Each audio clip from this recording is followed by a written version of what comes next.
Bismillahirrahmanirrahim. Assalamualaikum warahmatullahi wabarakatuh. Bismillahirrahmanirrahim. Nah, yang hilang dari peradaban modern adalah Allah itu tidak begitu hadir di hati kita.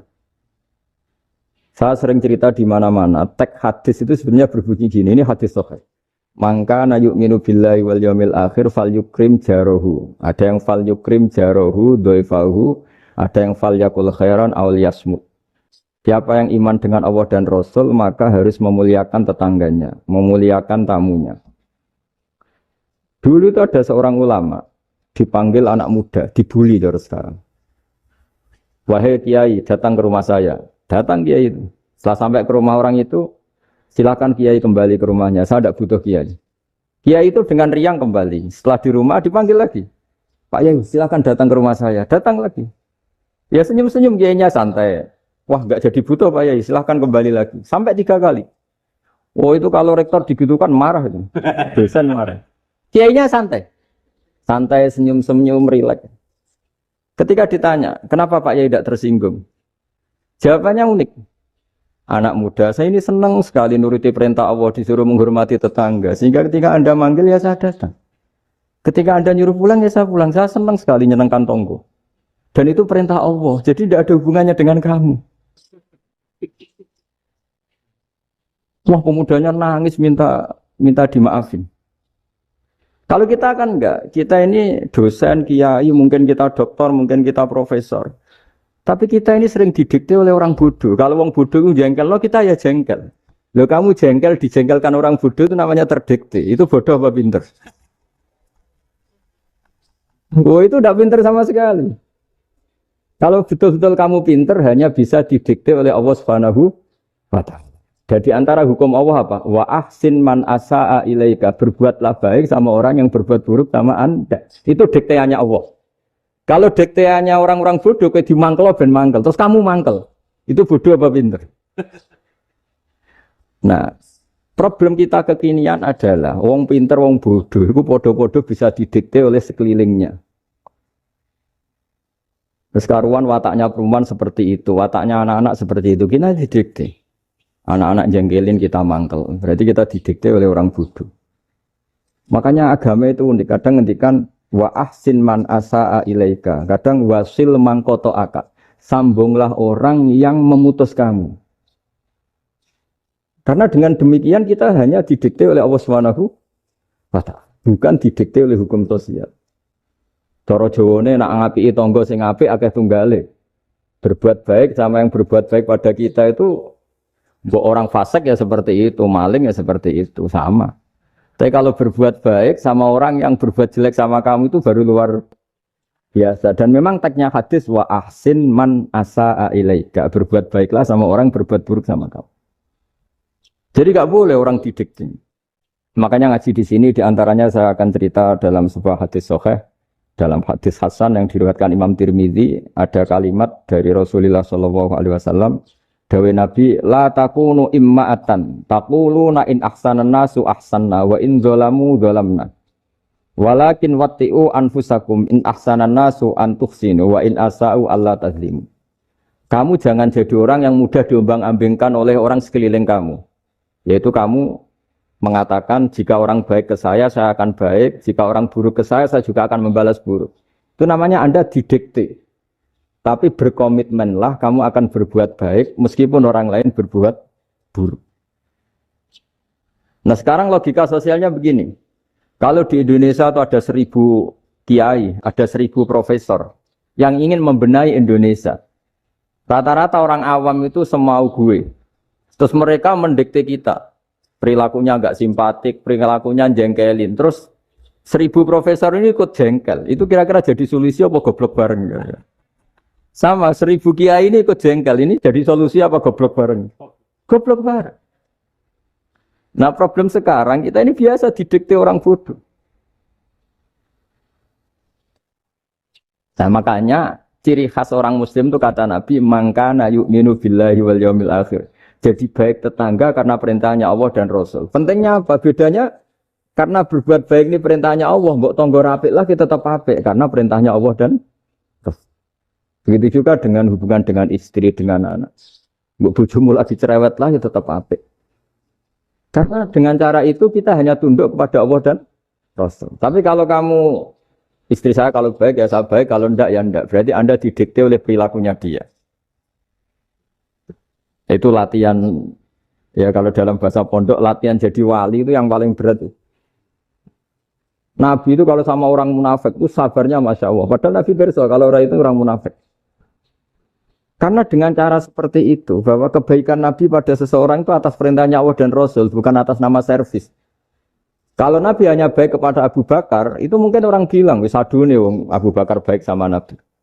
Tapi kalau Nabi baik sama orang munafik, Abdullah bin Ubay bin Salul, itu kalau nggak perintahnya Allah dan Rasul itu nggak bisa. Nah ini cobalah berlatih seperti itu sehingga kita tidak mudah didikte. Ya saya ulang lagi nggak mudah apa? Didikte. Ini ngaji itu harus objektif. Objektif itu jujur. Jadi bisa saja korbannya ayah saya, bisa rektornya, bisa semuanya. Tapi korban dengan makna yang bagus. Karena di antara saran Al-Quran Allah ngendikan kalau belajar atau mencari nasihat atau mencari kebaikan apa saja itu diistilahkan walau ala anfusikum awil walidaini wal aqrabin, meskipun ketentuan itu merugikan kamu. Jadi ketentuan apapun yang merugikan kita harus tetap kaji meskipun itu tidak menguntungkan kita. Karena banyak problem, mulai dulu sebenarnya problem itu orang yang wakam da'in yadda'i annahu da'a ilallah tapi hakikatnya yad'u ila nafsi. Jadi banyak da'i yang mengklaim dirinya mengajak ke Allah dan Rasul tapi sebetulnya hakikatnya mengajak ke kelompoknya sendiri. Saya ini termasuk kiai yang masih orisinil. Artinya orisinil gini, suatu saat atau kapan saja saya kok sudah tidak laku jadi kiai, asal Islam jalan tetap senang. Karena nggak penting yang populer saya apa enggak itu tidak penting. Yang penting agama ini tetap jalan. Sama negara ini harus jalan siapapun presidennya. Ya ini penting saya utarakan karena perbedaan antara nafsu dan komitmen beragama itu tipis sekali. Sehingga dulu pernah ada cerita ini bukti keadilan Rasulullah SAW. Nah, suatu saat Nabi itu ngaji, yang ngaji seperti ini. Terus ada pemuda dengan cueknya ngelewati masjid yang sedang dipakai Nabi ngaji. Singkat cerita semuanya ngomel ya, bergumam. Celaka betul pemuda itu, ada Nabi ngaji kok tidak ikut ya. Tapi Nabi secara besar hati ngendikan, ini ada di beberapa kitab di Fadhailul Kasbi, keutamaan kerja. Kata Nabi, pemuda itu mau mencangkul di lahannya. Jika dia mencari nafkah untuk keluarganya, untuk kebaikannya, maka itu bagian dari ajaranku. Jadi Nabi berbesar hati bahwa kerja seperti itu bagian dari ajarannya. Jadi tidak harus datang ke majelis ngaji. Dan bisa saja yang sedang hadir itu ya orang yang hindari istrinya minta belanja, dari ngaji terus benar dituntut belanja kan gitu. Mungkin anak-anak UMM yang kesini daripada tengok-tengok yang Malang bosan jalan-jalan ke rumah. Jadi nggak mesti benar juga niatnya gitu. Nah kemudian yang perlu dicatat, kenapa kita menjadi enjoy dengan Islam? Islam itu adalah agama yang tidak didikte oleh materi. Jadi kalau Anda ingin makan enak, mungkin kalau pikiran kebanyakan orang, anak-anak muda yang milenial, yang gaul, ingin makan enak ya makan yang disukai. Misalnya sate atau bakso Malang atau apa. Kalau orang-orang yang jadi wali gak gitu cara berpikir. Ini yang masih orisinil. Ditanya, ini dunia baru kesulitan makanan, baru resesi. Cara makan enak gimana? Jawabannya lucu. Ya gampang, idamuhu alju. Idam itu lauk. Kalau kamu ingin makan lauknya paling enak apa? Alju. Kamu harus lapar banget. Sampai kalau puasa itu melihat tempe itu wah luar biasa. Tapi kalau kamu nggak puasa, air putih itu nggak menantang. Tapi kalau puasa, tempe air putih itu menarik dan Anda tetap lahap. Apa? Karena lauk terbaik adalah alju, yaitu lapar. Nah tapi kita ini enggak, kita ini kayak orang bodoh. Kayak orang bodoh tadi. profesornya makan nyaman ya kalau sesuai selera. Nah, itu kan sama dengan anak-anak ABG. Anak ABG itu makan lahap ya kalau yang disukai. Lalu bedanya apa ABG sama profesor? Kalau cara berpikir masih sama kan itu. Kiainya juga gitu. Kiai makan enak kalau yang disukai, kalau enggak ada. Lalu bedanya apa kiai sama orang awam? Orang awam juga gitu, makan lahap ya kalau yang disukai. Nah, ternyata perilaku kita ini yang pintar sama yang bodoh sama. Kalau kamu ingin berkasta lebih baik, itu cara makan enak itu apa? Idamuhu al-ju'. Lauk terbaik adalah karena kita sangat lapar. Makanya masyhur dalam cerita-cerita tarikh sirah nabawiyah. Nabi diberi hadiah, beberapa hadiah. Di antaranya ada yang diterima, ada yang enggak. Termasuk yang dikembalikan itu dokter. Ada seorang raja memberi hadiah Nabi dokter Tobit. Itu sama Nabi dikembalikan.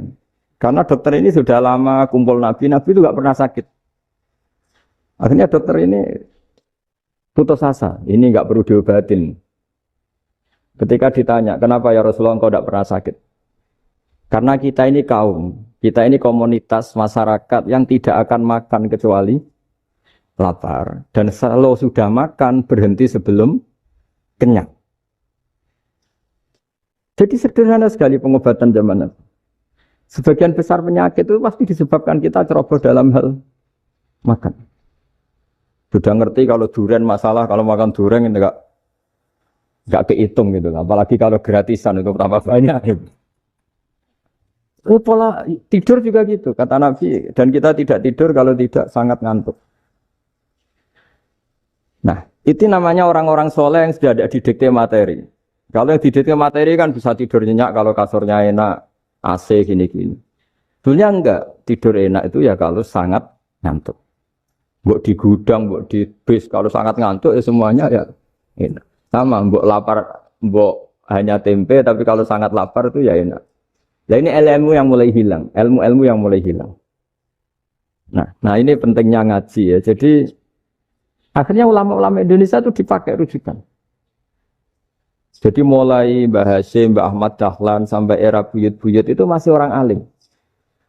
Lama-lama yang di Indonesia ini orang-orang yang bodoh. Sehingga orang Jawa kalau ke sana dibully, ya Jawa tak kulul khaya. Orang Jawa itu penggaweannya itu mangan ulo, makan ular. Karena belut itu kalau di kamus itu persis ular. Dulu itu kan kamus tidak full color. Gara-gara gak full color, gambar belut sama ular itu sama. Belut itu belut sama ular kalau gak full color gambarnya sama apa enggak? Sama. Terus orang Jawa itu kan masih banyak yang makan bajing tupai. Bajing kalau digambar tidak full color sama dengan tikus. Gambar yang tidak warna. Hitam putih. Sehingga kita ini dibully pemakan tikus dan pemakan ular. Karena belut itu persis ular kalau digambar yang tidak full color. Sampai datang Syekhona Khalil, datang ulama. Ngarang kitab ya judulnya Al-Belut. Karena enggak terima bangsanya dinyek makan apa? Ular. Terus dikarang. Wal belut hayawanun bakhriyun terus ya isu fi kadza wa kadza itu beda dengan al hayyah itu diterangkan mulai disandri. Terus sistem hotel juga gitu. Sampai tanyakan dalam sejarah dulu orang Sedayu ada namanya Syekh Mukhtar. Syekh Mukhtar bukan bikin rumah besar yang siapapun orang Indonesia haji itu nempat di sana. Nah ini yang menginspirasi akhirnya ada hotel. Dulu Syekh Mukhtar hanya menyediakan untuk hujat-hujat Indonesia. Lama-lama jadi hotel. Cara ibadah juga gitu. Kita ini kan, saya ini punya bapak kiai, mbah kiai. Punya guru yang sangat alim, ya, seorang kiai Kiai Maimun. Itu dulu kita pengkaji ilmu. Itu tidak pernah tahu bedanya NU dan Muhammadiyah. Karena dulu Mbah Darwis itu, Kiai Dahlan itu, dulu ngajinya bersama Mbah Hasyim ketika di Indonesia yang ngaji Mbah Soleh Darat. Mbah Soleh Darat itu dulu ngajinya sama buyut saya ke-6, namanya Mbah Soleh Asnawi di Kudus. Mbah Soleh Darat itu dulu alim-alimnya orang Jawa ya Mbah Soleh Darat, Soleh bin Umar. Tempatnya di Semarang, tapi beliau itu sebenarnya orang Jepara yang dekat Kudus. Setelah di Mekah, Mbah Hasyim ini mondoknya ya, mulazimnya ke Syekh Mahfud Termas. Tapi sesekali ke Syekh Khotib Minangkabau. Nah yang Mbah Ahmad Dahlan lebih sering ke Syekh Khotib Minangkabau, sesekali ke Mbah Mahfud. Singkat cerita, karena Syekh Khotib Minangkabau sudah modern ya, terlibat organisasi dunia. Pas itu beliau pengagum Muhammad Abduh, pengagum Rasid Ridho. Sehingga bawaannya Mbah Dahlan itu lebih pergerakan karena beliau lebih mengidolakan Syekh Khotib. Nah Syekh Khotib sendiri sebenarnya orang Minangkabau. Jadi beliau namanya Muhammad saja sebenarnya. Jadi menantunya orang Arab. Oh itu dicibir mertuanya ini karena punya mantu orang Jawa, orang ndak Arab. Singkat cerita terus di mertuanya bilang gini, kamu jangan pernah bilang kalau orang Arab itu mansa kanal Arab, orang yang bertempat di Arab. Walakin mantakallama bi arabiyyin fasihin, tapi orang bisa ngomong Arab secara fasih. Singkat cerita, kalau kamu tidak percaya, nanti suatu saat menantu saya kalau Jumatan, tidak usah kamu kasih tahu, langsung suruh jadi khotib. Tidak usah kamu kasih tahu, sarannya tidak usah kamu kasih tahu. Kalau sekarang kan enggak. Kalau dosen mau jadi khotib kan mengumpulkan materi dulu. Lucunya di antara materinya itu dari TV. Makanya jadi ribet kan khutbah sekarang. Kalau musim corona ya akan ngomong corona, musim apa ngomong apa. Jadi lagi-lagi didikte oleh media. Sebenarnya kalau ngomong kan sesuai kebutuhan umat, ini obatnya apa? Tapi enggak sesuai trending topik, itu kan kayak anak-anak gaul. Ini dokter kok gitu kan aneh. Singkat cerita si khotib ini enggak dikasih tahu, Syekh Muhammad tadi enggak dikasih tahu, langsung disuruh khutbah. Fatakallama bikalamin fasihin. Dia ngomong fasih sekali. Bahkan ngalah-ngalahi fasihnya orang Arab asli. Semenjak itu beliau dapat gelar Al-Khotib, orang yang cakap berpidato berkhutbah. Ya terus dia Khotib Al-Minangkabau. Jadi orang Indonesia itu luar biasa. Dulu yang namanya orang Indonesia di Arab Saudi itu dihormati sekali. Karena yang ke sana itu pasti ulama. Sudah alim di Indonesia ke sana, termasuk Mbah Ahmad Dahlan. Mbah Hasyim dulu karena sama-sama muridnya Mbah Soleh Darat. Lama-lama yang ke sana itu TKI TKW itu ya mulai agak dibully.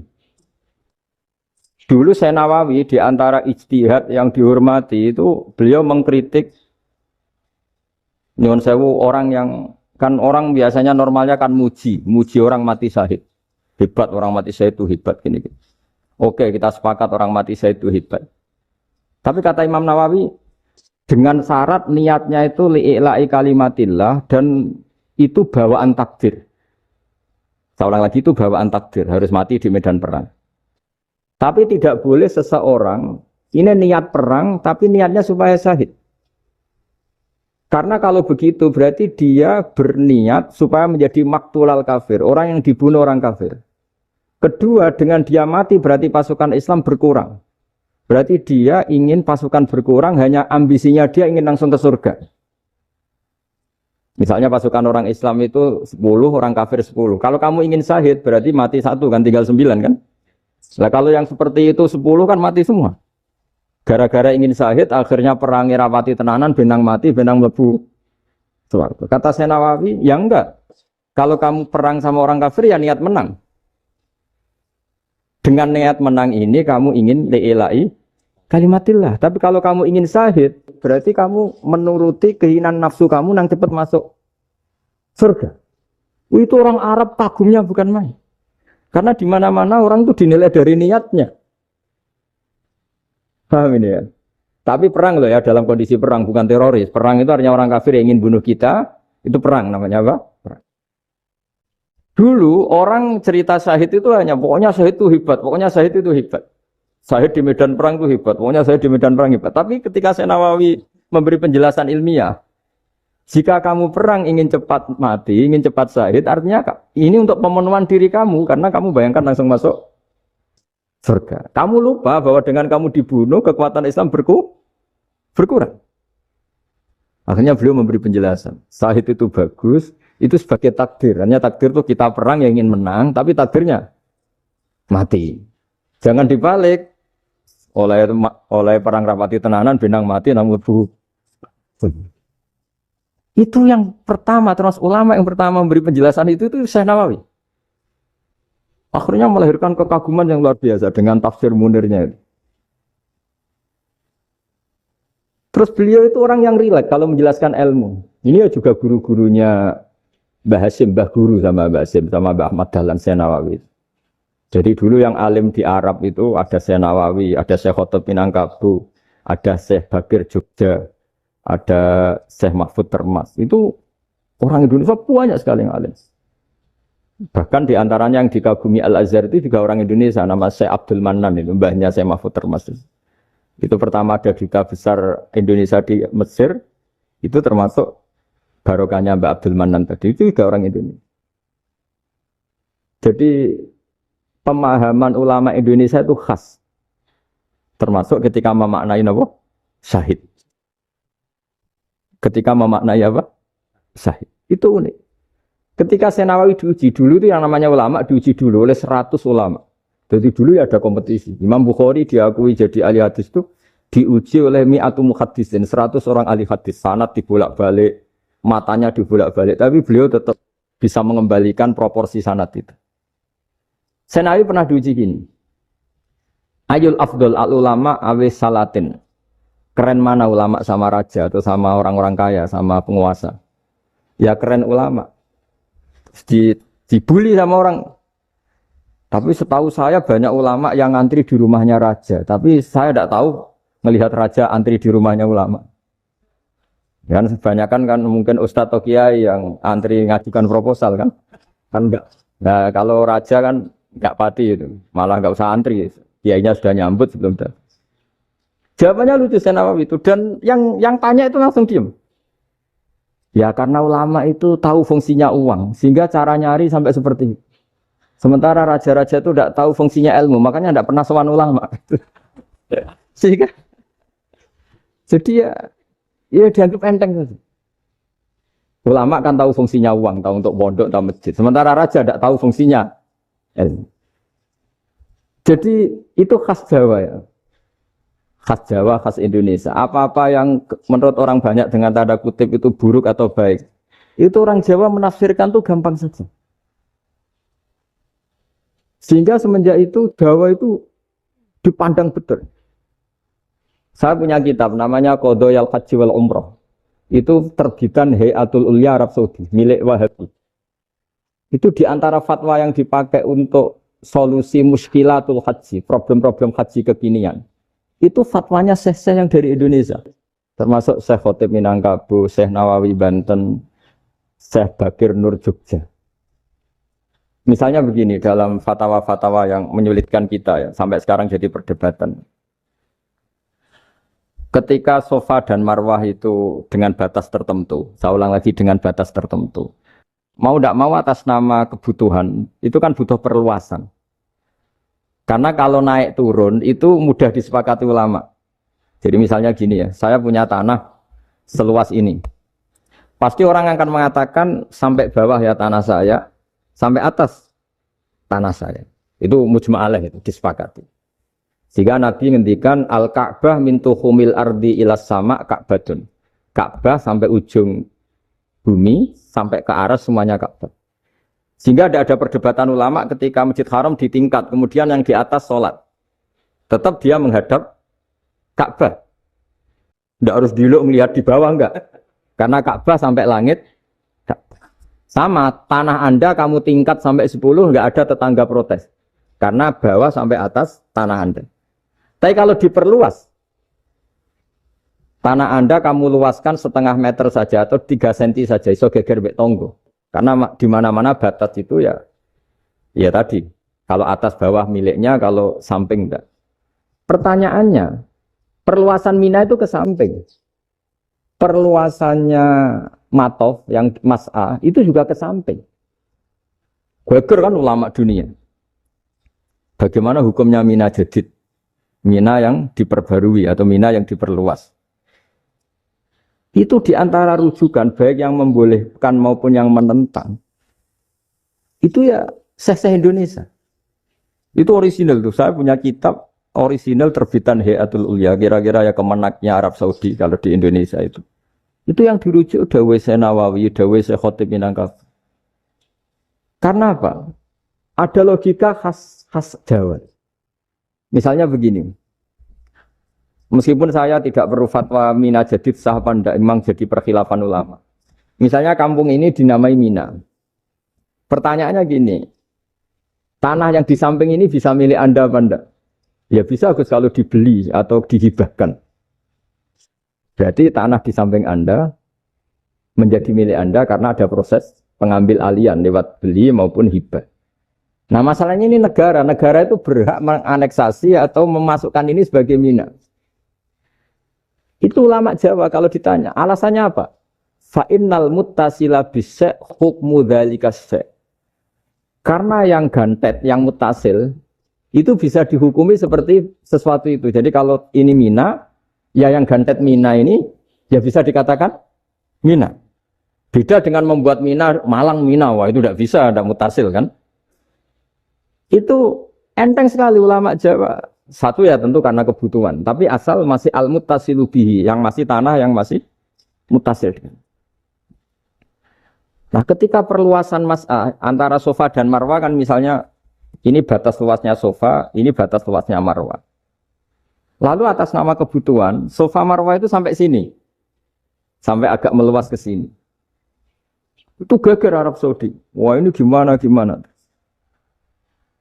Padahal tawaf itu harus antara gunung Sofa dan gunung Marwah. Sa'i itu ya. Tapi kalau istilah Quran memang tawaf sama-sama. Makanya apa? Inna Sofa al-Marwata min sa'airillah faman hajjal baita wi'tamara fala junaha alaihi ayat tawaf. Nah, jadi kalau istilah sa'i di Quran itu masih tawaf. Karena harus ada, kalau bisa lah, bukan harus. Kalau bisa memang harus ada unsur muternya. Kita kalau sa'i kan dari sini Sofa sampai sini Marwah. Terus kan agak muter ke sini.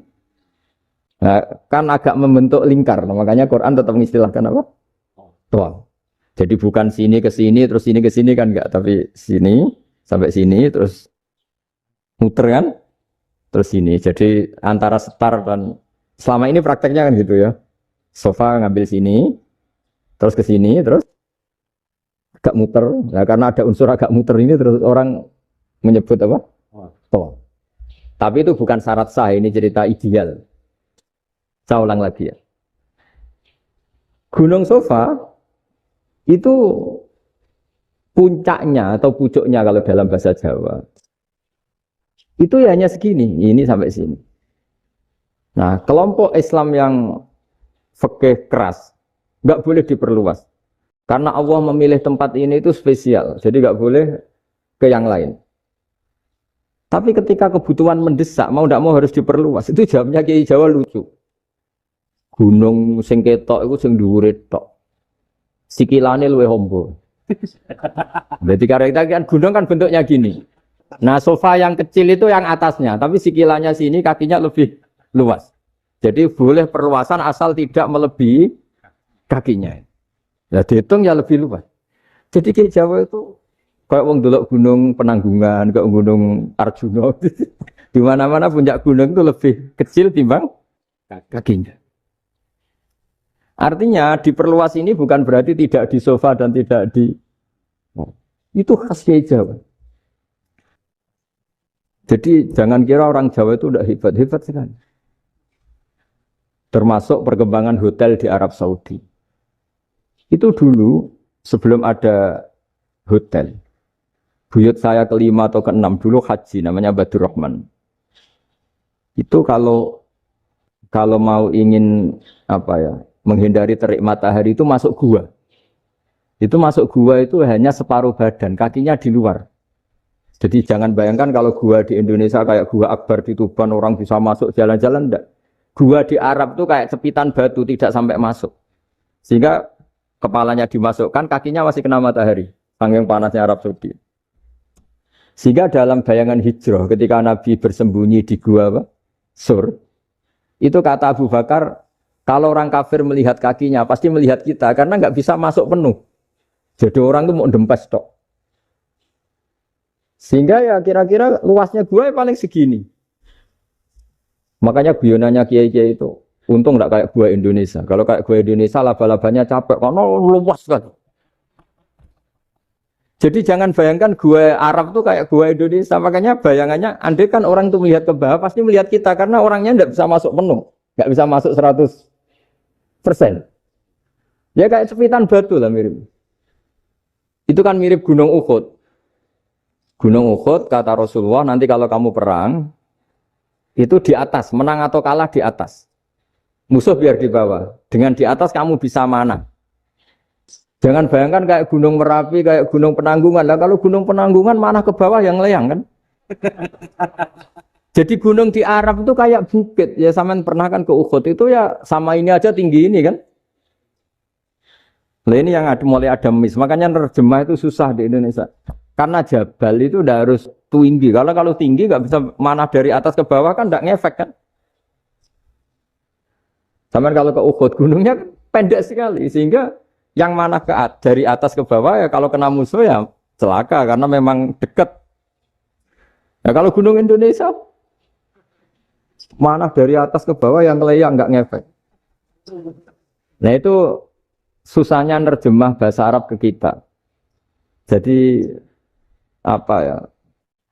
Transkrip itu nggak gampang karena ada pengertian yang beda. Kita kalau bilang gunung itu tinggi sekali. Sampai banyak mahasiswa tersesat ya saking tingginya. Kalau orang naik Uhud nggak akan tersesat, wong ketok dari bawah itu. Nggak mau saya mau cerita. Kata Mbah Mun sering cerita. Kenapa wa ma arsalnaka illa rahmatal lil alamin, kata Mbah Mun, Allah itu pasti bikin ulama yang tidak produk Arab itu pasti ada. Kalau orang Arab jadi ulama wajar, bahasanya Arab, domisilinya di Arab. Tapi Allah akan selalu bikin ulama yang tidak bangsa Arab. Imam Ghazali itu Tus itu Persia. Imam Bukhari itu kira-kira kalau sekarang ikut Uzbek. Ya, Imam Bukhari itu kalau negara sekarang ikut mana? Uzbek. Kenapa demikian kata Mbah Mun? Karena Allah sudah ngendikan wa ma arsalnaka illa kafatal linnas. Manusia semua ini kena khitabnya Islam. Kalau tidak ada ulama yang dari berbagai negara, kesannya Islam itu hanya milik orang Arab Saudi. Makanya Allah selalu bikin ulama-ulama yang bahkan tidak Arab. Termasuk Imamul Muhaddisin, yaitu Imam Bukhari, itu orang Uzbek. Orang Rusia lah kalau sekarang, ikut Uni Soviet dulu. Imam Ghazali itu orang Persia. Syekh Nawawi itu orang Banten. Karena Allah ingin memaklumatkan bahwa Islam ini untuk semua. Sehingga orang yang tidak Arab pun bisa belajar Islam. Yang alimnya itu nggak kalah sama orang apa? Arab. Makanya ini PR ya. Kalau Gus Dah Ploso nanti ngendikan suatu saat orang belajar Islam itu bahkan orang Arab pun bisa belajar ke Indonesia. Kalau orang Indonesia bisa alim betul kayak dulu. Sekarang banyak liga antar ulama. Itu orang Indonesia pasti masuk. Ulama-ulama top dunia itu pasti orang Indonesia banyak yang masuk. Karena tadi ketika orang Indonesia baca kitab, itu orang Arab itu kagum, kok bisa ada bahasanya baca secara benar. Bukan sekadar bisa baca secara benar. Karena memang dilatih sedemikian rupa di pondok-pondok. Makanya kita semua lah, yang alim di Indonesia itu kemana-mana ya pasti alim. Dulu putra Mbah Mun namanya Gus Zofur itu tahun pertama ya sudah the best di tahun pertama. Kalau tahun pertama the best-nya ilmunya bawaan dari sarang, dari keluarganya. Gus Najim mondok di Said Muhammad tahun pertama sudah dipuji sebagai yang teralim karena ya sanggup. Kalau dipujinya tahun ketiga, tahun keempat kan mungkin dapat dari sana. Ini tahun pertama. Saya ulang lagi tahun. Karena pengajaran di Indonesia itu luar biasa di pondok-pondok. Makanya kalau dalam anekdot pondok itu cerita-cerita lucu itu. Ada orang Jakarta ngaji. Setelah di kelas itu pelengahan terus. Melihat jendela, lihat pintu terus. Lama-lama gurunya marah. Kamu diajarin kok enggak punya sopan. Melihat pintu terus enggak memperhatikan guru. Ya. Anak Betawinya jamnya lucu. Habis Pak Guru bohong. Kenapa ya?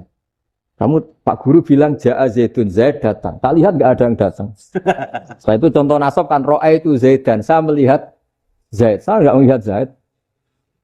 Contoh ketiga yang jar kan maror tu Zaidin. Saya berjalan ketemu Zaid. Pak Guru diam di situ enggak jalan-jalan. Jadi saking detailnya Indonesia itu diajari. Kalau rofa Ja'a Zaidun. Kalau nasab ro'a itu Zaidan. Kalau jar maror tu Zaidin. Nah si murid Betawi ini karena pertama sekolah, ngiranya gurunya itu cerita, Zaid datang. Makanya dia lihat pintu terus, mana katanya datang kok enggak datang-datang. Nah dengan latihan seperti itu, kemungkinan orang Indonesia salah itu kecil karena memang dilatih betul. Saya ulang lagi karena memang dilatih betul. Sehingga ketika orang Indonesia ini yang cerita seorang wartawan, ini kisah nyata. Kali ini tidak anekdot, kisah nyata. Ada wartawan internasional ngeliput Ramlah. Ramlah itu di Gaza, di Palestina. Wartawan Indonesia ini hanya bisa bahasa Inggris. Dijak ngomong bahasa Arab. Terus dia bilang saya tidak bisa. Saya tidak bisa, saya bisanya ngomong Inggris. Tapi apa yang terjadi setelah sholat, si Indonesia ini jadi imam pakai sholat jariyah lagi. Baca bismillah benar, bismillah hijar karena mudhof ilaih. Terus ketika iktidal ya benar, Rabbana lakal hamdu mil'us samawati wa mil'ul ardi benar. Ketika tahiyat ya benar, at-tahiyatul mubarakatuh sholawat. Sama orang Arab ini diagumi. Orang Arab kalau senang orang itu dicium. Kamu tawaduk, sebenarnya kamu itu ahli bahasa Arab. Karena orang Indonesia sekali sholat itu nggak ada yang salah. Meskipun benarnya karena hafalan, tapi bagi yang ahli nahwu itu hebat. Misalnya kita kalau ngapalkan kan bismillahi, bismijar karena ba, Allah hijar karena mudhof ilaih, ar-Rahman hijar karena sifat, ar-Rahim karena sifat. Alhamdu rofa karena mubtada, lillah hijar karena ada huruf jarli, Rabbi jar karena sifat. Sebetulnya tidak karena pinter, tapi karena hafalan. Tapi orang Indonesia hebatnya itu benar terus. Rabbana lakal hamdu. Ya kan, alhamdu rofa, terus mil'us samawati ya rofa karena sifat. Sehingga terus orang Indonesia kalau sholat di Timur Tengah itu dipuji. Karena makhrajnya ya benar, rofa nasabnya juga benar. Nah itu di negara lain tidak ada yang kayak Indonesia. Orang Cina itu sering bikin marah orang-orang Arab. Karena kalau dongo itu nggak fasih kayak orang Indonesia. Orang Indonesia kalau dongo ya Allahumma, Allahumma, tohir, tohir, qalbi, qalbi. Orang Cina, ini yang jadi guyon di Arab. Allahumma, Allahumma, tahir, tahir, kalbi, kalbi. Itu kan bedanya aja. Itu orang Arab pertama membiarin. Lama-lama kalbun-kalbun entak. Gitu. Maksudnya asu-asumu. Gitu. Karena dia bilangnya qaf itu kaf. Jadi kalau Allahumma do Allah tohir, kalau aturi nyucekno panjenengan kalbi ing asu ingsun kan. Tapi kalau qalbi itu ati ingsun, tapi kalau kalbi anjing ingsun. Bedanya qaf sama kaf. Karena orang-orangnya kalbun entak, asu-asumu, maksudnya kan. Tapi padahal orang Cina itu bareng dilihat tagnya, ya pakai qaf. Orang Indonesia enggak, mulai kecil dilatih, sak fase-fase. Sampai ya sulit betul latihan Fatihah itu. Kalau di Kudus malah sampai 3 bulan Fatihah. Sampai at-tahiyyatu, kurang lagi, kurang bersih. At-tahiyyatu sampai gitu. Sampai ada cerita itu orang dipanggil maftuhin itu enggak melengak, harus maftuhin. Baru melengak. Tapi barokahnya itu, orang Indonesia kalau dongo memang benar-benar Allahumma tohir qalbi. Ya Allah sucikan hati kami, bukan tahir kalbi. Karena sekali jadi kaf itu maknanya anjing saya. Ya Allah sucikan anjing.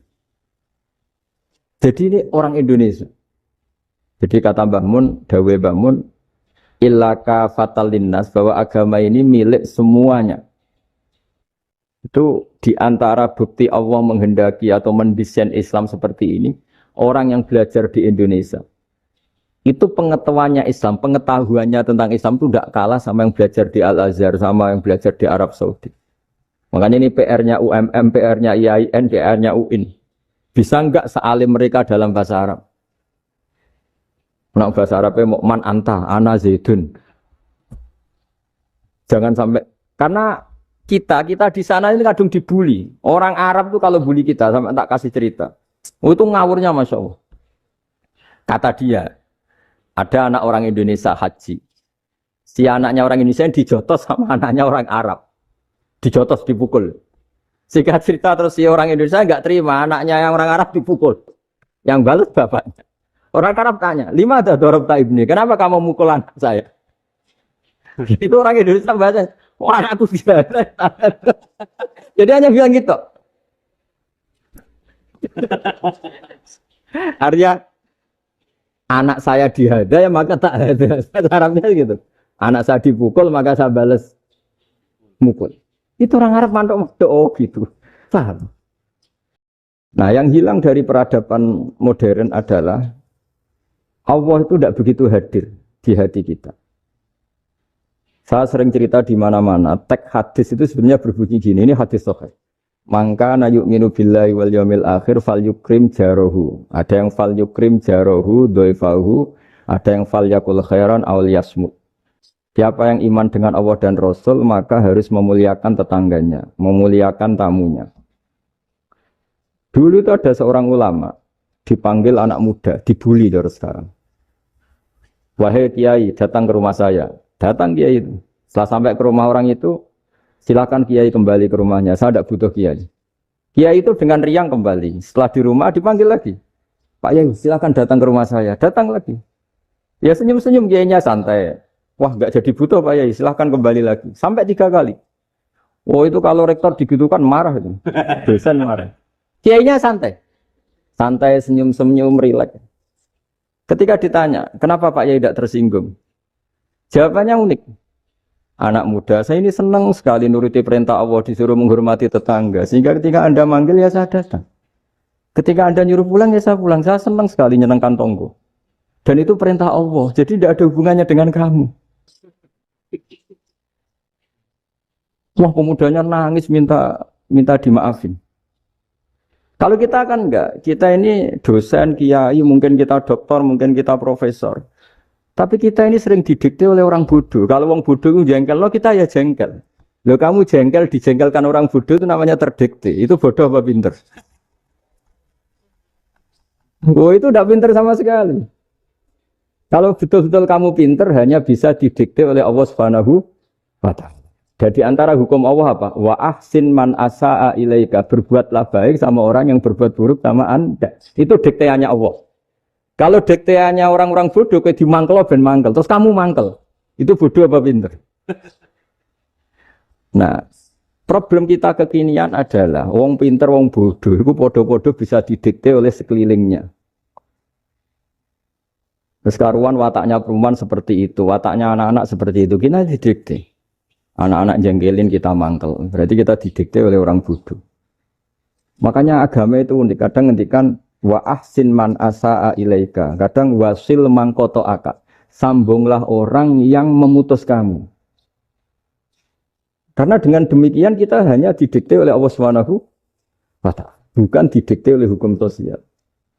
Cara Jawane nak ngapiki tangga sing apik akeh tunggale. Berbuat baik sama yang berbuat baik pada kita itu mbok orang fasik ya seperti itu, maling ya seperti itu, sama. Tapi kalau berbuat baik sama orang yang berbuat jelek sama kamu itu baru luar biasa. Dan memang teksnya hadis wa ahsin man asa'a ilaika. Berbuat baiklah sama orang berbuat buruk sama kamu. Jadi enggak boleh orang didikte. Makanya ngaji di sini diantaranya saya akan cerita dalam sebuah hadis sahih, dalam hadis hasan yang diriwayatkan Imam Tirmidzi ada kalimat dari Rasulullah SAW. Dawe Nabi, la takunu imma'atan, taquluna in ahsanan nasu ahsanna, wa in zolamu zolamna. Walakin watti'u anfusakum in ahsanan nasu antuhsinu, wa in asa'u Allah tazlimu. Kamu jangan jadi orang yang mudah diombang-ambingkan oleh orang sekeliling kamu. Yaitu kamu mengatakan, jika orang baik ke saya akan baik, jika orang buruk ke saya juga akan membalas buruk. Itu namanya Anda didikte. Tapi berkomitmenlah kamu akan berbuat baik meskipun orang lain berbuat buruk. Nah sekarang logika sosialnya begini. Kalau di Indonesia itu ada 1000 kiai, ada 1000 profesor yang ingin membenahi Indonesia. Rata-rata orang awam itu semau gue. Terus mereka mendikte kita. Perilakunya enggak simpatik, perilakunya jengkelin. Terus 1000 profesor ini ikut jengkel. Itu kira-kira jadi solusi apa goblok bareng ya? Sama 1000 kiai ini ikut jengkel, ini jadi solusi apa goblok bareng? Goblok bareng. Nah problem sekarang kita ini biasa didikte orang bodoh.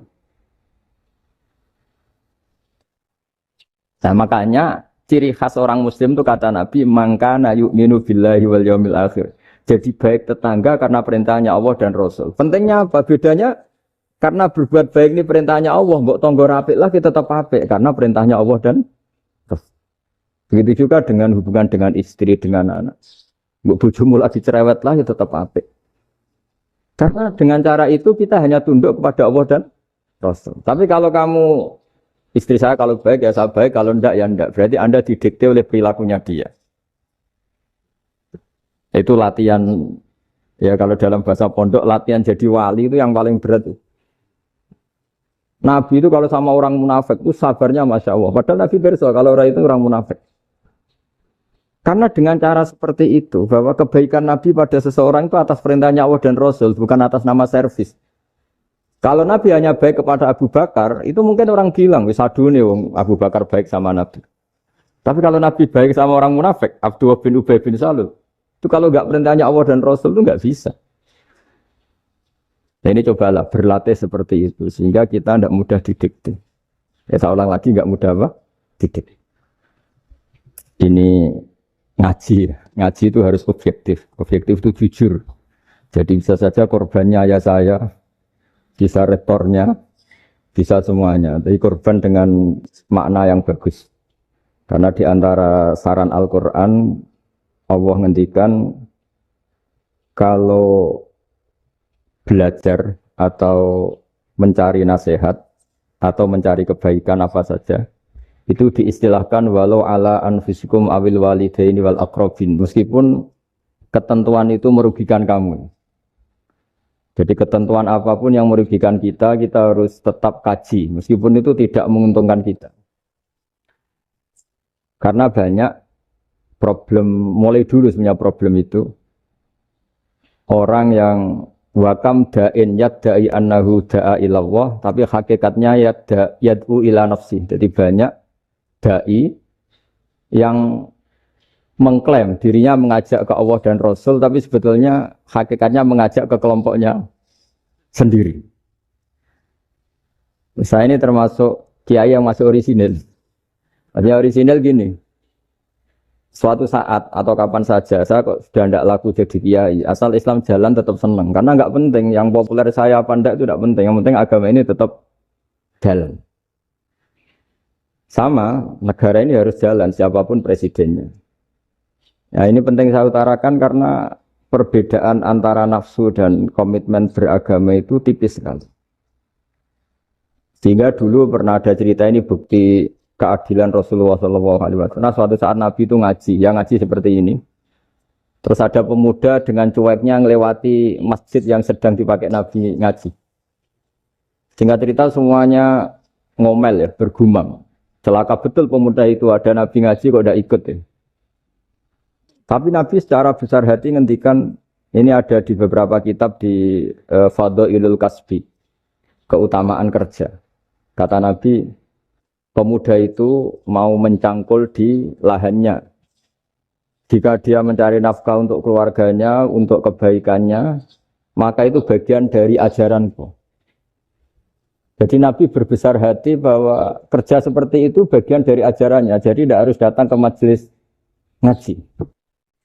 Dan bisa saja yang sedang hadir itu ya orang yang hindari istrinya minta belanja dari ngaji terus benar dituntut belanja kan gitu. Mungkin anak-anak UMM yang kesini daripada tengok-tengok yang Malang bosan jalan-jalan ke Rembang. Jadi nggak mesti benar juga niatnya gitu. Nah kemudian yang perlu dicatat, kenapa kita menjadi enjoy dengan Islam? Islam itu adalah agama yang tidak didikte oleh materi. Jadi kalau Anda ingin makan enak, mungkin kalau pikiran kebanyakan orang, anak-anak muda yang milenial, yang gaul, ingin makan enak ya makan yang disukai. Misalnya sate atau bakso Malang atau apa. Kalau orang-orang yang jadi wali gak gitu cara berpikir. Ini yang masih orisinil.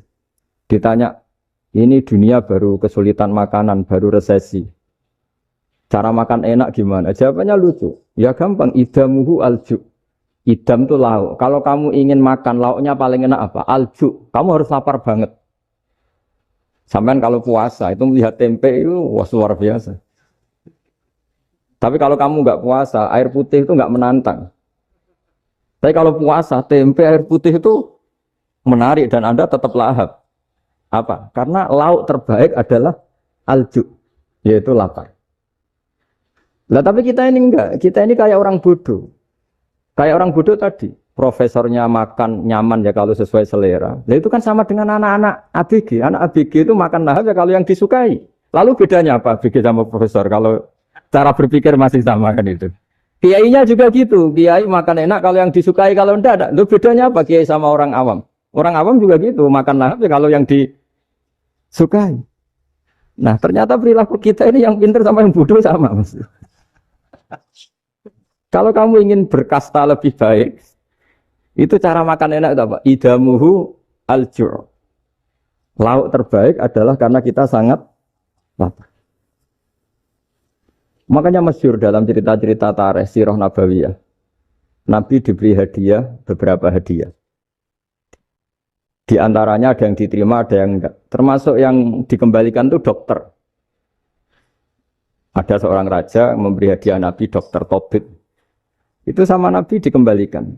Karena dokter ini sudah lama kumpul Nabi itu nggak pernah sakit. Akhirnya dokter ini putus asa, ini nggak perlu diobatin. Ketika ditanya, kenapa ya Rasulullah engkau tidak pernah sakit?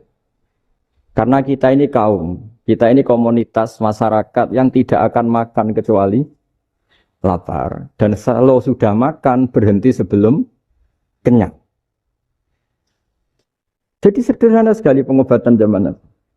Sebagian besar penyakit itu pasti disebabkan kita ceroboh dalam hal makan. Sudah ngerti kalau durian masalah, kalau makan durian itu enggak kehitung gitu. Apalagi kalau gratisan itu tambah banyak. Gitu.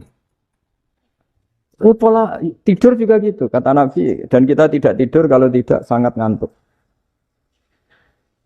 Nah, itu namanya orang-orang soleh yang sudah ada didikte materi. Kalau yang didikte materi kan bisa tidur nyenyak kalau kasurnya enak, AC gini-gini. Sebenarnya enggak, tidur enak itu ya kalau sangat ngantuk. Mbok di gudang, mbok di bis, kalau sangat ngantuk ya semuanya ya enak. Sama, mbok lapar, mbok hanya tempe, tapi kalau sangat lapar itu ya enak. Nah ini ilmu yang mulai hilang, ilmu-ilmu yang mulai hilang. Nah ini pentingnya ngaji ya. Jadi akhirnya ulama-ulama Indonesia itu dipakai rujukan. Jadi mulai Mbah Hasyim, Mbah Ahmad Dahlan sampai era buyut-buyut itu masih orang alim. Lama-lama yang di Indonesia ini orang-orang yang bodoh. Sehingga orang Jawa kalau ke sana dibully, ya Jawa tak kulul khaya. Orang Jawa itu penggaweannya itu mangan ulo, makan ular. Karena belut itu kalau di kamus itu persis ular. Dulu itu kan kamus tidak full color. Gara-gara gak full color, gambar belut sama ular itu sama. Belut itu belut sama ular kalau nggak full color gambarnya sama apa enggak? Sama. Terus orang Jawa itu kan masih banyak yang makan bajing tupai. Bajing kalau digambar tidak full color sama dengan tikus. Gambar yang tidak warna. Hitam putih. Sehingga kita ini dibully pemakan tikus dan pemakan ular. Karena belut itu persis ular kalau digambar yang tidak full color. Sampai datang Syekhona Khalil, datang ulama. Ngarang kitab ya judulnya Al-Belut. Karena enggak terima bangsanya dinyek makan apa? Ular. Terus karang. Wal belut hayawanun bakhriyun terus ya isu fi kadza wa kadza. Itu beda dengan al-hayyah. Itu diterangkan. Mulai bisa nerima. Terus sistem hotel juga gitu. Sampai tanyakan dalam sejarah dulu orang Sedayu ada namanya Syekh Mukhtar. Syekh Mukhtar bukan bikin rumah besar yang siapapun orang Indonesia haji itu nempat di sana. Nah itu yang menginspirasi akhirnya ada hotel. Dulu Syekh Mukhtar hanya menyediakan untuk hujat-hujat Indonesia. Lama-lama jadi hotel. Cara ibadah juga gitu. Kita ini kan, saya ini punya bapak kiai, mbah kiai. Punya guru yang sangat alim, seorang kiai, Kiai Maimun. Itu dulu kita pengkaji ilmu, itu tidak pernah tahu bedanya NU dan Muhammadiyah. Karena dulu Mbah Darwis itu, Kiai Dahlan itu, dulu ngajinya bersama Mbah Hasyim ketika di Indonesia yang ngaji Mbah Soleh Darat. Mbah Soleh Darat itu dulu ngajinya sama buyut saya ke-6, namanya Mbah Soleh Asnawi, di Kudus. Mbah Soleh Darat itu dulu alim-alimnya orang Jawa ya Mbah Soleh Darat, Soleh bin Umar. Tempatnya di Semarang, tapi beliau itu sebenarnya orang Jepara yang dekat Kudus. Setelah di Mekah, Mbah Hashim ini mondoknya, mulazimnya ke Syekh Mahfud Termas. Tapi sesekali ke Syekh Khotib Minangkabau. Nah yang Mbah Ahmad Dahlan lebih sering ke Syekh Khotib Minangkabau, sesekali ke Mbah Mahfud. Singkat cerita, karena Syekh Khotib Minangkabau sudah modern, terlibat organisasi dunia. Pas itu beliau pengagum Muhammad Abduh, pengagum Rasid Ridho. Sehingga bawaannya Mbah Dahlan itu lebih pergerakan, karena beliau lebih ngidolakan Syekh Khotib. Nah Syekh Khotib sendiri sebenarnya orang Minangkabau. Jadi beliau namanya Muhammad saja sebetulnya. Jadi menantunya orang Arab. Oh itu dicibir mertuanya ini karena punya mantu orang Jawa, orang ndak Arab. Singkat cerita terus di mertuanya bilang gini, kamu jangan pernah bilang kalau orang Arab itu mansa kanal Arab, orang yang bertempat di Arab. Walakin man takallama bi arabiyyin fasihin, tapi orang bisa ngomong Arab secara fasih. Singkat cerita, kalau kamu tidak percaya, nanti suatu saat menantu saya kalau Jumatan, tidak usah kamu kasih tahu, langsung suruh jadi khotib. Tidak usah kamu kasih tahu, syaratnya tidak usah kamu kasih tahu. Kalau sekarang kan enggak. Kalau dosen mau jadi khotib kan mengumpulkan materi dulu. Lucunya di antara materinya itu dari TV. Makanya jadi ribet kan khutbah sekarang. Kalau musim corona ya akan ngomong corona, musim apa yang ngomong apa. Jadi lagi-lagi didikte oleh media. Sebenarnya kalau ngomong kan sesuai kebutuhan umat, ini obatnya apa? Tapi enggak sesuai trending topik, itu kan kayak anak-anak gaul. Ini dokter kok gitu kan aneh. Singkat cerita si khotib ini enggak dikasih tahu, Syekh Muhammad tadi enggak dikasih tahu, langsung disuruh khutbah. Fatakallama bikalamin fasihin. Dia ngomong fasih sekali. Bahkan ngalah-ngalahi fasihnya orang Arab asli. Semenjak itu beliau dapat gelar Al-Khotib, orang yang cakap berpidato berkhutbah. Ya terus dia Syekh Khotib Al-Minangkabau. Jadi orang Indonesia itu luar biasa.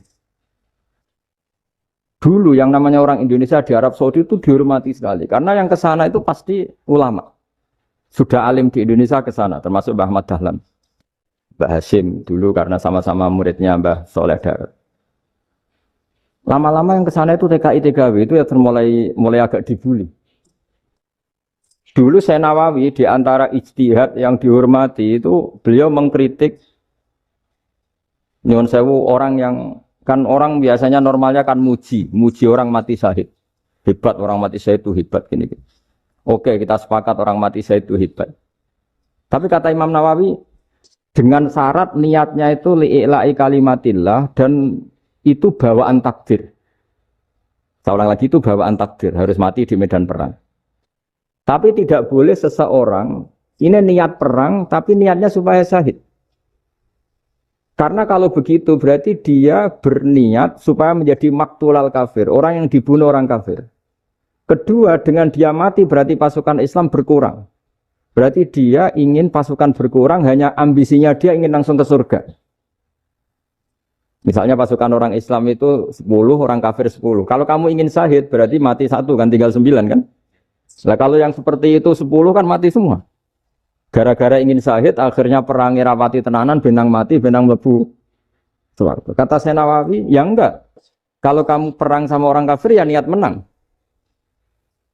Dengan niat menang ini kamu ingin li'ila'i kalimatillah. Tapi kalau kamu ingin syahid, berarti kamu menuruti keinginan nafsu kamu yang cepat masuk surga. Itu orang Arab kagumnya bukan main. Karena di mana-mana orang itu dinilai dari niatnya. Paham ini ya? Tapi perang loh ya, dalam kondisi perang, bukan teroris. Perang itu artinya orang kafir yang ingin bunuh kita, itu perang namanya apa? Perang. Dulu orang cerita syahid itu hanya pokoknya syahid itu hebat, pokoknya syahid itu hebat. Syahid di medan perang itu hebat, pokoknya syahid di medan perang hebat. Tapi ketika Syekh Nawawi memberi penjelasan ilmiah, jika kamu perang ingin cepat mati, ingin cepat syahid, artinya ini untuk pemenuhan diri kamu, karena kamu bayangkan langsung masuk surga. Kamu lupa bahwa dengan kamu dibunuh, kekuatan Islam berkurang. Akhirnya beliau memberi penjelasan, syahid itu bagus, itu sebagai takdir. Hanya takdir itu kita perang yang ingin menang, tapi takdirnya mati. Jangan dibalik. Oleh perang rapati tenanan benang mati namun lebu. Itu yang pertama, terus ulama yang pertama memberi penjelasan itu Syekh Nawawi. Akhirnya melahirkan kekaguman yang luar biasa dengan tafsir Munirnya itu. Terus beliau itu orang yang rileks kalau menjelaskan ilmu. Ini ya juga guru-gurunya Mbah Hasyim, Mbah Guru sama Mbah Hasyim sama Mbah Ahmad Dahlan Syekh Nawawi.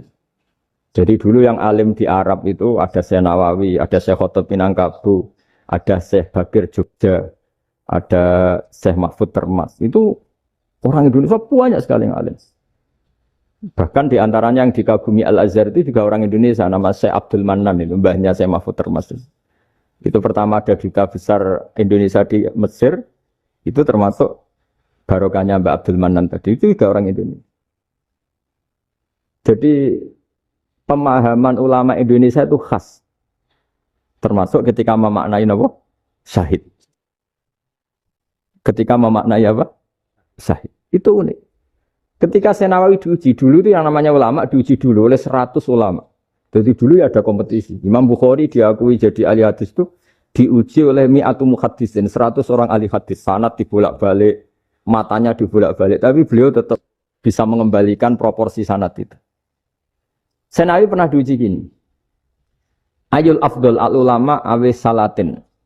Keren mana ulama sama raja atau sama orang-orang kaya, sama penguasa? Ya keren ulama. Dibully sama orang.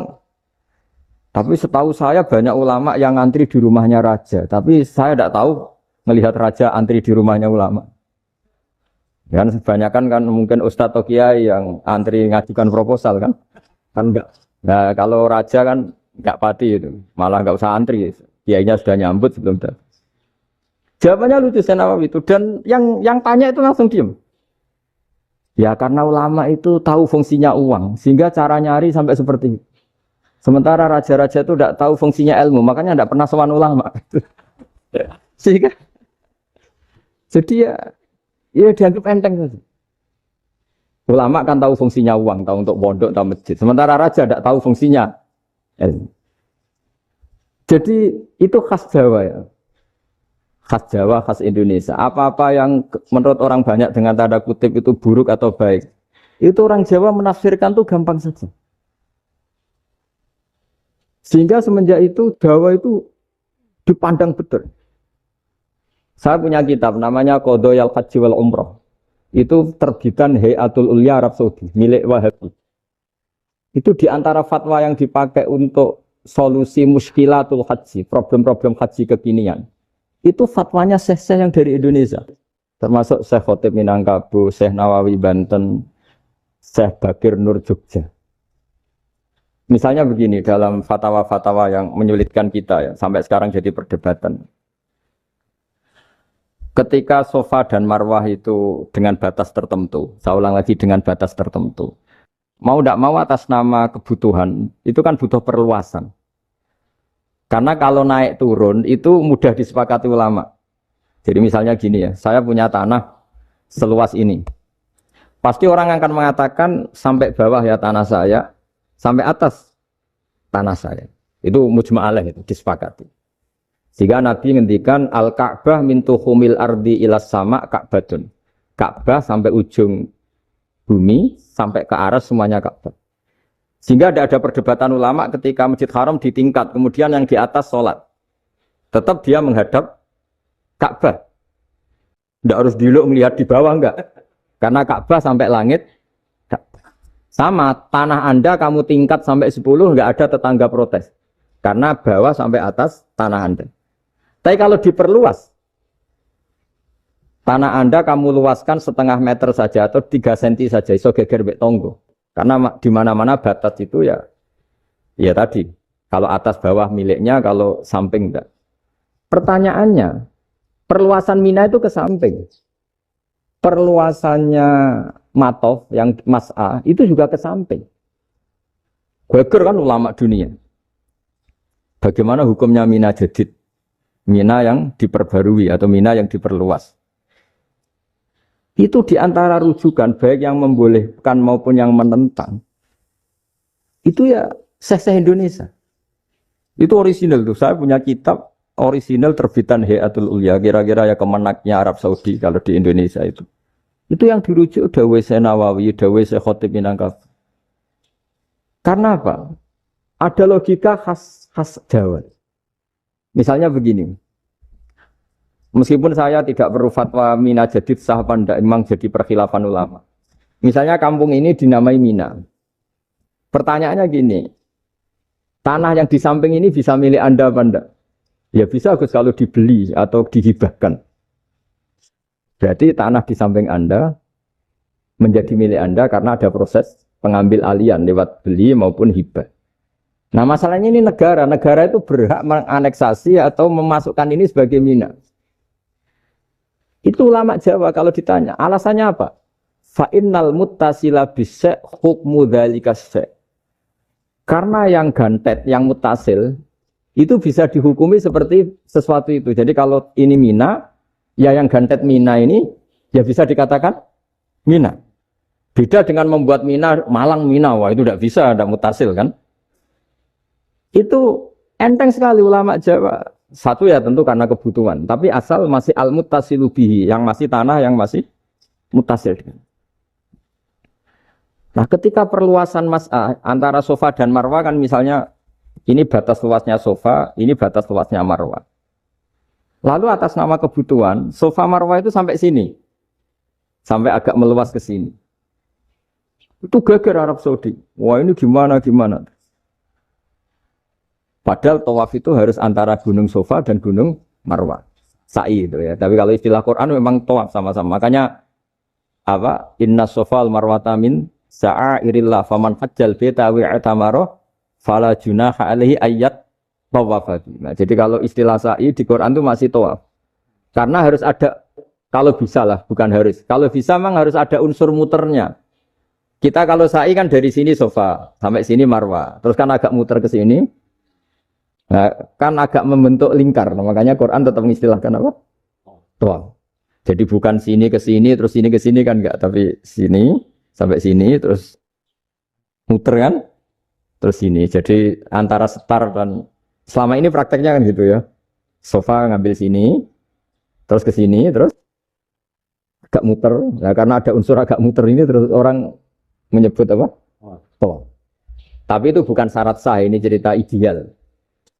Saya ulang lagi ya. Gunung Sofa itu puncaknya atau pucuknya kalau dalam bahasa Jawa. Itu ya hanya segini, ini sampai sini. Nah, kelompok Islam yang fikih keras nggak boleh diperluas. Karena Allah memilih tempat ini itu spesial, jadi nggak boleh ke yang lain.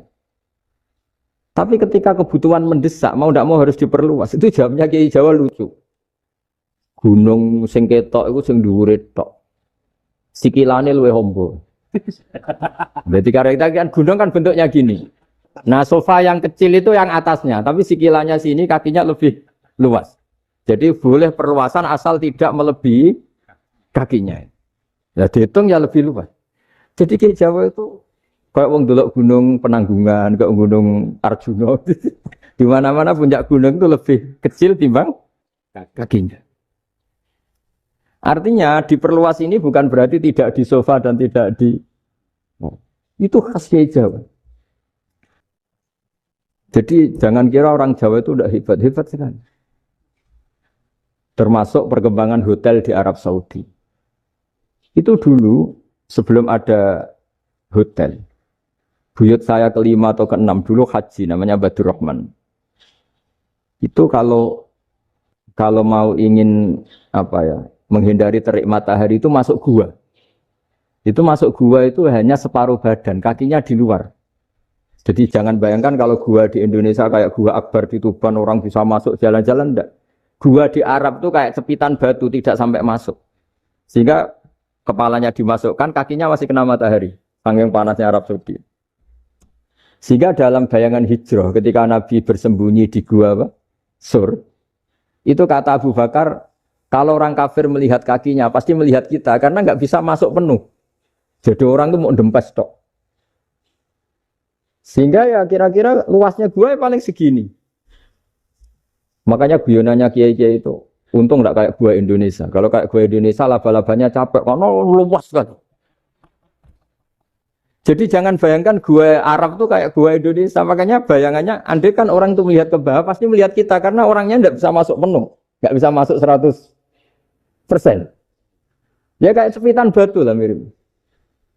Itu kan mirip Gunung Uhud. Gunung Uhud kata Rasulullah nanti kalau kamu perang itu di atas, menang atau kalah di atas. Musuh biar di bawah. Dengan di atas kamu bisa mana? Jangan bayangkan kayak Gunung Merapi, kayak Gunung Penanggungan. Lah kalau Gunung Penanggungan mana ke bawah yang layang kan? Jadi gunung di Arab itu kayak bukit. Ya sampean pernah kan ke Uhud itu ya sama ini aja tinggi ini kan? Nah ini yang mulai ada mis. Makanya nerjemah itu susah di Indonesia. Karena jabal itu udah harus tinggi. Kalau tinggi nggak bisa mana dari atas ke bawah kan nggak ngefek kan. Sama kalau ke Uhud gunungnya pendek sekali. Sehingga yang mana dari atas ke bawah ya kalau kena musuh ya celaka. Karena memang dekat. Ya kalau gunung Indonesia mana dari atas ke bawah yang layang nggak ngefek. Nah itu susahnya nerjemah bahasa Arab ke kita. Jadi apa ya? Transkrip itu gak gampang karena ada pengertian yang beda. Kita kalau bilang gunung itu tinggi sekali. Sampai banyak mahasiswa tersesat ya saking tingginya. Kalau orang naik Uhud gak akan tersesat. Wong ketok dari bawah itu. Ndak mau cerita. Kata Mbah Mun sering cerita. Kenapa wa ma arsalnaka illa rahmatan lil alamin, kata Mbah Mun, Allah itu pasti bikin ulama yang tidak produk Arab itu pasti ada. Kalau orang Arab jadi ulama wajar, bahasanya Arab, domisilinya di Arab. Tapi Allah akan selalu bikin ulama yang tidak bangsa Arab. Imam Ghazali itu Tus itu Persia. Imam Bukhari itu kira-kira kalau sekarang ikut Uzbek. Ya, Imam Bukhari itu kalau negara sekarang ikut mana? Uzbek. Kenapa demikian kata Mbah Mun? Karena Allah sudah ngendikan wa ma arsalnaka illa kafatan linnas. Manusia semua ini kena khitabnya Islam. Kalau tidak ada ulama yang dari berbagai negara, kesannya Islam itu hanya milik orang Arab Saudi. Makanya Allah selalu bikin ulama-ulama yang bahkan tidak Arab. Termasuk Imamul Muhaddisin, yaitu Imam Bukhari, itu orang Uzbek. Orang Rusia lah kalau sekarang ikut Uni Soviet dulu. Imam Ghazali itu orang Persia. Syekh Nawawi itu orang Banten. Karena Allah ingin memaklumatkan bahwa Islam ini untuk semua. Sehingga orang yang tidak Arab pun bisa belajar Islam. Yang alimnya itu nggak kalah sama orang apa? Arab. Makanya ini PR ya. Kalau Gus Dah Ploso nanti ngendikan suatu saat orang belajar Islam itu bahkan orang Arab pun bisa belajar ke Indonesia. Kalau orang Indonesia bisa alim betul kayak dulu. Sekarang banyak liga antar ulama. Itu orang Indonesia pasti masuk. Ulama-ulama top dunia. Itu pasti orang Indonesia banyak yang masuk. Karena tadi, ketika orang Indonesia baca kitab, itu orang Arab itu kagum. Kok bisa ada bahasanya baca secara benar? Bukan sekadar bisa baca secara benar. Karena memang dilatih sedemikian rupa di pondok-pondok. Makanya kita semua lah, yang alim di Indonesia itu kemana-mana ya pasti alim. Dulu putra Mbah Mun namanya Gus Zofur itu tahun pertama ya sudah the best di tahun pertama. Kalau tahun pertama the best-nya ilmunya bawaan dari sarang, dari keluarganya. Gus Najib mondok di Said Muhammad tahun pertama sudah dipuji sebagai yang teralim karena ya sanggup. Kalau dipujinya tahun ketiga, tahun keempat kan mungkin dapat dari sana. Ini tahun pertama. Saya ulang lagi tahun. Karena pengajaran di Indonesia itu luar biasa di pondok-pondok. Makanya kalau dalam anekdot pondok itu cerita-cerita lucu itu. Ada orang Jakarta ngaji. Setelah di kelas itu pelengahan terus. Melihat jendela, lihat pintu terus. Lama-lama gurunya marah. Kamu diajarin kok enggak punya sopan. Melihat pintu terus enggak memperhatikan guru. Anak Betawinya jamnya lucu. Habis Pak Guru bohong. Kenapa ya? Pak Guru bilang Ja'a Zaidun, Zaid datang. Tak lihat enggak ada yang datang. Setelah itu contoh nasab kan ro'a itu Zaidan. Saya melihat Zaid. Saya nggak melihat Zaid. Contoh ketiga yang jar kan maror tuh Zaidin. Saya berjalan ketemu Zaid. Pak guru diam di situ nggak jalan-jalan. Jadi saking detailnya Indonesia dia cari. Kalau rofa ja'a Zaidun. Kalau nasab ro'a itu Zaidan. Kalau jar maror tuh Zaidin. Nah si murid Betawi ini karena pertama sekolah, ngiranya gurunya itu cerita, Zaid datang. Makanya dia ngelihat pintu terus, mana katanya datang kok enggak datang-datang. Nah, dengan latihan seperti itu, kemungkinan orang Indonesia salah itu kecil karena memang dilatih betul. Saya ulang lagi karena memang dilatih betul. Sehingga ketika orang Indonesia ini yang cerita seorang wartawan. Ini kisah nyata. Kali ini tidak anekdot, kisah nyata. Ada wartawan internasional ngeliput Ramlah. Ramlah itu di Gaza, di Palestina. Wartawan Indonesia ini hanya bisa bahasa Inggris. Dijak ngomong bahasa Arab. Terus dia bilang saya tidak bisa. Saya tidak bisa. Saya bisanya ngomong Inggris. Tapi apa yang terjadi setelah sholat? Si Indonesia ini jadi imam pakai sholat jariah lagi. Baca bismillah benar, bismillahi jar karena mudhof ilaih.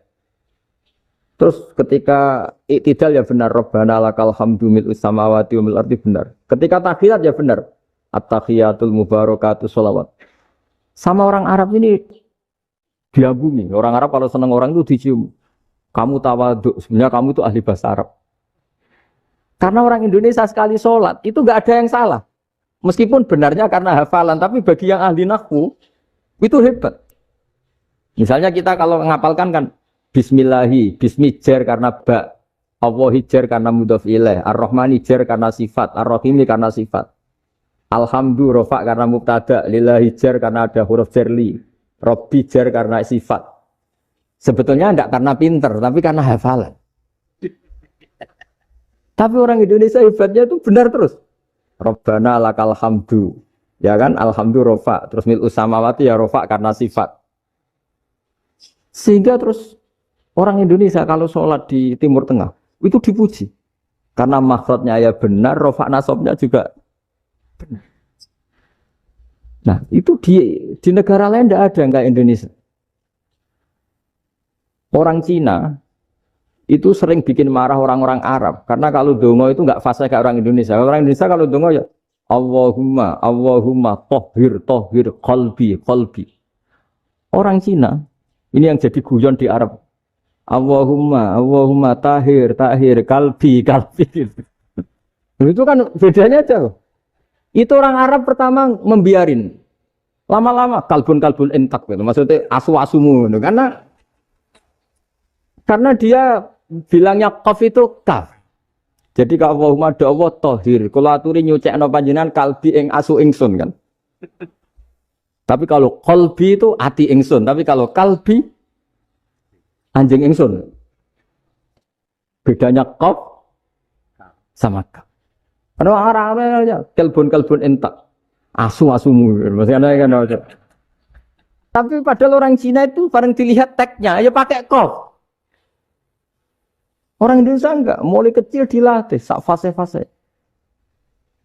Sampai yo sulit betul latihan Fatihah itu. Kalau di Kudus malah sampai 3 bulan Fatihah itu. Sampai at-tahiyyatu, kurang bersih. At-tahiyyatu sampai ada cerita itu orang dipanggil maftuhin itu enggak melengak, harus maftuhin. Baru melengak. Tapi barokahnya itu, orang Indonesia kalau dongo memang benar-benar Allahumma tohhir qalbi. Ya Allah sucikan hati kami, bukan tahir qalbi. Karena sekali jadi kaf itu maknanya anjing saya. Ya Allah sucikan anjing. Jadi ini orang Indonesia. Jadi kata Mbah Mun, Dawe Mbah Mun, illaka fatal linnas, bahwa agama ini milik semuanya. Itu diantara bukti Allah menghendaki atau mendesain Islam seperti ini, orang yang belajar di Indonesia itu pengetahuannya Islam, pengetahuannya tentang Islam itu tidak kalah sama yang belajar di Al-Azhar, sama yang belajar di Arab Saudi. Makanya ini PR-nya UMM, PR-nya IAIN, PR-nya UIN. Bisa enggak sealim mereka dalam bahasa Arab? Nak bahasa Arabnya mau man anta, ana zaidun. Jangan sampai karena kita di sana ini kadung dibully. Orang Arab tuh kalau bully kita sampai tak kasih cerita. Oh, itu ngawurnya Masya Allah. Kata dia, ada anak orang Indonesia haji. Si anaknya orang Indonesia dijotos sama anaknya orang Arab. Dijotos, dipukul. Sehingga cerita terus si orang Indonesia nggak terima anaknya yang orang Arab dipukul. Yang balas bapaknya. Orang Arab tanya, lima ada dorok ibni, kenapa kamu mukul anak saya? Itu orang Indonesia bahasa, wah anakku tidak. Jadi hanya bilang gitu. Artinya anak saya dihada ya maka tak ada. Arabnya gitu. Anak saya dipukul maka saya balas mukul. Itu orang Arab mantuk oh gitu. Paham? Demikianlah sahabat kajian Gus-Bah yang dapat kami sampaikan. Semoga dapat bermanfaat untuk kita semua. Wallahu a'lam bishawab. Wassalamualaikum warahmatullahi wabarakatuh.